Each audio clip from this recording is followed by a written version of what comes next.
Shalom et bon dimanche. Nous célébrons aujourd'hui le 24e dimanche de ce temps ordinaire et l'évangile du Seigneur que nous puisons dans le 3e évangile, c'est-à-dire celui de Saint Luc, nous parle de la miséricorde de Dieu. Ça tombe très bien parce que l'évangile de Luc est appelé l'évangile de la miséricorde.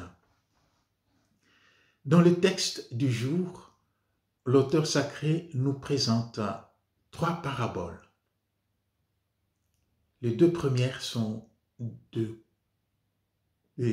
courte durée, tandis que la 3e est la plus longue et la plus importante, donc qui porte le message du texte d'aujourd'hui. La première parabole présente la brebis perdue en dehors de l'enclos, la brebis perdue dans le désert. La deuxième parabole, encore très courte, présente la monnaie perdue dans la maison. Ces 2 aspects-là sont très importants et nous aideront à comprendre la parabole, la longue qui va suivre après. Donc, la brebis est perdue dans le désert, très loin de la maison, tandis que la monnaie est perdue dans la maison. Ensuite, il y a ces 2 fils, la parabole de 2 fils perdus. J'ai dit 2 fils perdus parce que nous sommes très habitués à parler du fils prodigue en voyant seulement le cadet qui est allé se perdre loin de la maison. Mais le message de Luc concerne ces 2 fils pour dire que ce papa-là et ce père-là n'a pas beaucoup de chance avec ses fils. Tous les 2 sont perdus et nous allons voir comment. Le premier est perdu, un peu comme la brebis, loin de la maison. Il est perdu parce que lui-même, il crée la distance. Il demande de s'éloigner de la maison. Il veut vivre sa liberté, mais une liberté tellement exagérée. Il veut vivre sa vie, il veut vivre son égoïsme. Donne-moi ce qui me revient. Et il s'en va, loin de la maison, loin de la famille. Il ne voudrait plus rien avoir avec son père, avec son frère, avec tous les autres membres de la famille. Et là, il se perd.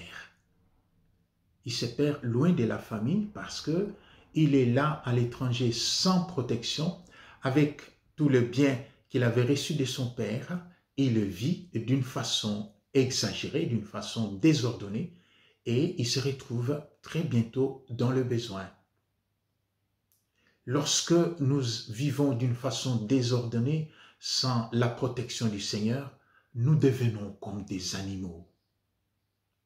Vous avez vu que le fils prodigue est prêt à manger ce que mangent les porcs. Les porcs est parmi les animaux le plus sale. Alors, si quelqu'un peut accepter de manger avec les porcs, ça signifie le degré de la bassesse qui marque son éloignement de son père.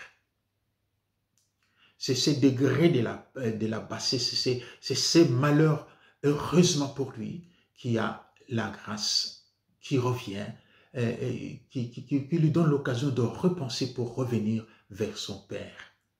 Plusieurs commentaires disent qu'il était un opportuniste, il a eu le désir de revenir vers son père parce qu'il s'est retrouvé dans le besoin. Oui, ça peut être vrai, mais ce qui est vrai aussi, c'est que la grâce saisit les moments, n'importe lequel de notre vie, pour nous faire revenir vers le Père. Ça peut être le moment d'abondance, ça peut être le moment de grande manquance, et alors en ce moment-là, Et le Seigneur use de sa grâce pour nous faire revenir vers lui. Le fils qui est resté à la maison, même lui aussi est perdu. Il est perdu parce que dans un premier temps, on ne se rendait pas compte, il était obéissant, il était à la maison, il était un bon fils, quoi. Mais il cachait ses sentiments. Il cachait ses sentiments qui se font voir le jour du retour de son frère. Il est jaloux de l'accueil que le père réserve à son frère qui est revenu. Il est égoïste lui aussi. Vous avez entendu avec quel ton il parle de son frère. Il ne l'appelle plus son frère. Il parle à son fils disant « Ton fils est revenu ». Donc il voudrait ne plus rien avoir avec son frère. Il casse tout. C'était pourtant l'obéissant, c'était pourtant celui qui était à la maison. Ben c'est lui qui se retrouve encore comme un étranger. Et il veut que son père le traite comme un salarié. Il veut que son père lui donne un petit cadeau pour fêter avec ses amis, pour couronner, si vous voulez bien, sa fidélité.